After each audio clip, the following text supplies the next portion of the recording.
సూర్యకాంతం గురించి వినుంటారు మీరు. సినిమాల్లో ఆవిడ భయంకరమైన గయ్యాళి అత్తగారి పాత్రలు వేసేది పూర్వకాలం సినిమాల్లో సూర్యకాంతం. కానీ వాళ్ళ కోడల్ని అడిగారు, సూర్యకాంతం కోడల్ని ఇంటర్వ్యూ చేశారు, మీ అత్తగారు గయ్యాళి పాత్రలు వేసింది కదా, నిజంగా ఎలా ఉంటుందంటే మా అత్తగారు లాంటి అత్తగారు సీతాదేవికి కూడా లేదని చెప్పింది ఆవిడ.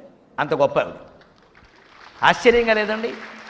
మొత్తం పాత సినిమాలన్నింటిలో సూర్యకాంతం అంటే భయపడి చచ్చిపోవడమే. చివరికి పల్లెటూళ్ళు ఆ పేరు పెట్టడానికి ఇష్టపడేవాడు కాదు సూర్యకాంతం అని. పెడితే పెళ్ళి అవుదాం.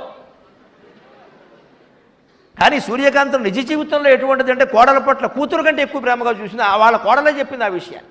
మా అత్తగారు లాంటి అత్తగారు సీతాదేవి కూడా లేదు బో అని చెప్పింది ఆవిడ.